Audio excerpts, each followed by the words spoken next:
శివాయ గురవే నమః. సృష్టి మొదలైన చోటు ఎక్కడ? లయానికి అంతం ఎక్కడా? ఈ ప్రశ్నే ఒకరోజు దేవతల మధ్య కూడా మహా వివాదంగా మారిందండి. శివుడు, బ్రహ్మ ఇద్దరి మధ్య జరిగిన ఈ దివ్య ఘట్టం లోకానికి బోధించిన అహంకారాంత సత్యమే. ఇదే మన మాఘ పురాణం 20వ అధ్యాయం శివ బ్రహ్మల వివాదం. ఈ కథ మనకు నేర్పే దైవిక సందేశాన్ని ఈ రోజు విందామా మరి? ఇక కృష్ణమల మహర్షి ఈ జహ్నుమునితో ఇంకా ఇట్లా చెప్తున్నాడనమాట. ఏమంటున్నాడు?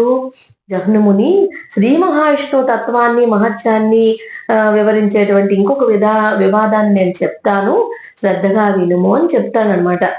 బ్రహ్మ రజోగుణ ప్రధానుడు, శివుడు తమోగుణ ప్రధానుడు కదా. వారిద్దరూ ఒకప్పుడు ఎవరికి వారే తాను ప్రధానుడని అనుకున్నారు. సర్వలోకకర్తను, దేవతలకు ఇష్టుడైన అధిపతిని నేనే, మరి ఒకరేమో నాకంటే ఉత్తములు లేరని ఎవరికి వారే ఇట్లా అనుకుంటూ ఎంతో కాలం గడిచిపోయింది. అయినా సరే ఇట్లా వాదం చేసుకుంటూనే ఉన్నారు వాళ్ళిద్దరూ. వారి వివాదం ఆగలేదండి. కాలం గడుచునే ఉన్నది, వివాదం పెరుగుతూనే ఉన్నది. ఇలా ఉండగా వారెదుట ఒకరోజు ఒక మహారూపము సాక్షాత్కరిస్తుందన్నమాట.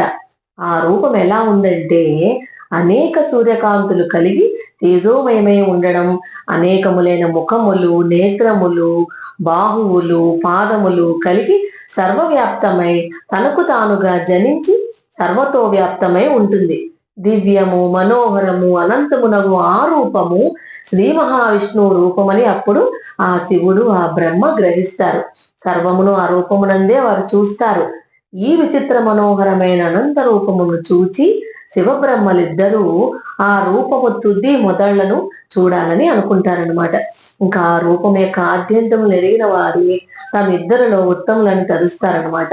అంటే ఎవరు తెలుసుకుంటారో వాళ్లే ఉత్తములని వాళ్ళు ఆలోచిస్తారు. ఇంకా ప్రయాణం అవుతారనమాట. 4 దిక్కులకి, కిందకి, పైకి అట్లా తిరుగుతారు. ఆ రూపానికి మొదలు గాని చివరికి చూడలేకపోతారు. తామిద్దరమును దాన్ని కనుగొడుగటికి ఆసక్తులమని గ్రహించి అప్పుడు ఆ రూపాన్ని ఇట్లా తలుస్తారనమాట. ఈ పురుషుడే జగత్కర్త, సృష్టి స్థితి లయాత్మకమైన కాలస్వరూపుడు, గుణాధికుడు, గురువు రక్షించువాడు, సర్వేశ్వరుడు, స్వయం ప్రకాశుడు, సర్వప్రాణులందు నివసించువాడు, సర్వప్రాణులందు తనయందే నిలుపుకొనువాడు, మనము వీనికంటే నదికులము కాము అని వాళ్ళిద్దరూ ఒకరికొకరు అనుకుంటారనమాట. మన వలన ఏమీ జరగడం లేదు అని శివుడు, బ్రహ్మ ఇద్దరు శ్రీ మహావిష్ణువుని ఇట్లా స్తుతిస్తారనమాట. అనంతమూర్తి, సర్వాద్యము, సర్వాధారము, అనంత ప్రకాశము, సర్వ మనోహరము అయిన నీ స్వరూపమును మాకు మరింత ప్రత్యక్షమన్నట్లు చేయుము. సర్వాత్మక, సర్వేశ్వర, సర్వప్రాణి నమస్కృత అనుగ్రహించుము. నీవు సర్వకర్తవు, నీ తేజం అనంతము, నీవందరికి అన్నిటికి అన్నింటినీ ఇచ్చువాడవు, సర్వస్వరూపుడవు, సర్వవ్యాప్త రూపుడవు అని ఇట్లా స్తుతిస్తున్నారు. అదేనండి శివ బ్రహ్మ కృత విష్ణు స్తుతి అనమాట. అది శివుడు, బ్రహ్మ కలిసి విష్ణువుని అట్లా స్తుతిస్తారు. అలా శివుడు, బ్రహ్మ చేసిన స్తుతిని శ్రీ మహావిష్ణువు విని ప్రసన్నుడై సహజమైన సౌమ్య రూపంతో వారితో ఇట్లా అంటాడనమాట. బ్రహ్మేశ్వర్లారా, మీరిద్దరూ చిరకాలము వివాదపడుతుండచే మీ వివాదాన్ని నిలపడానికి నేను ఇట్టి విరాట్ రూపాన్ని ప్రదర్శించాను. మీరు నా విరాట్ రూపాన్ని గమనింప ఆసక్తులై మానసిక వికారమును విడచి ప్రశాంత బుద్ధులై నన్ను స్తుతించారు. మీ వివాదానికి కారణమును నేను ఎరుగుదును. ఆ వివాదం ఎవ్వరూ పరిష్కరింపలేరు. సత్వ, రజ, తమో గుణములు ప్రకృతి వలన కలిగినవి. ఆ గుణములకు లోబడిన వారికి యథార్థము తెలియదు. సత్వగుణము నిర్మలము, స్వయం ప్రకాశకము. రజోగుణము రాగాత్మకమై ఆసక్తిచే ప్రబలమవుతుంది. తమోగుణము అజ్ఞానము చే కలుగుతుంది. ఇది జ్ఞానమును పోగొట్టి మోహాన్ని పెంచుతుంది. దీని వలన ప్రమాదం కలుగుతుంది. ప్రమాదం అనగా చేయవలసిన దానిని మరచుట ఆలస్యము, అనగా చేయవలసిన కార్యము తెలిసినను శ్రద్ధ సరిగ్గా లేకపోవట. ఇట్లా మీరు ఈ 3 గుణాలు ఉన్నాయి కదా, నేను దీన్ని పొంది తిని దీన్ని పొందగలను, నేను చేయగలను, నాకెవరూ సాటి, ఇట్టి బుద్ధి ఆలోచన రజస్తమో గుణముల ప్రభావము అని శ్రీ మహావిష్ణువు శివబ్రహ్మలకి చెప్తున్నాడు. ఇంకా ఏం చెప్తున్నాడు? మీకును ఈ గుణ ప్రభావం వల్లనే వివాదం కరిగి పెరిగింది. మొట్టమొదట అంతయు చీకటిగా ఉంది, పంచభూతములు అప్పటికి ఏర్పడలేదు. అప్పుడు నేను సృష్టి చేయటికే మొదట బంగారపు వద్ద వలె ఉన్నాను, తర్వాత అవయవాలు ఏర్పడినవి, ఆ తర్వాత మన ముగ్గురము ఏర్పడ్డాము. మనం ముగ్గురము సృష్టి స్థితి లయములకు కర్తలమైతిమి. బ్రహ్మ సృష్టికర్తగాను, నేను పోషకునిగాను, శివుడు లయకర్తగాను మనం ముగ్గురం అయ్యాము.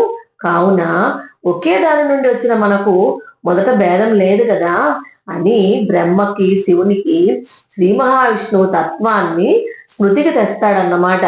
ఇంకా ఏమంటున్నాడు ఈ శ్రీ మహావిష్ణువు బ్రహ్మతోటి?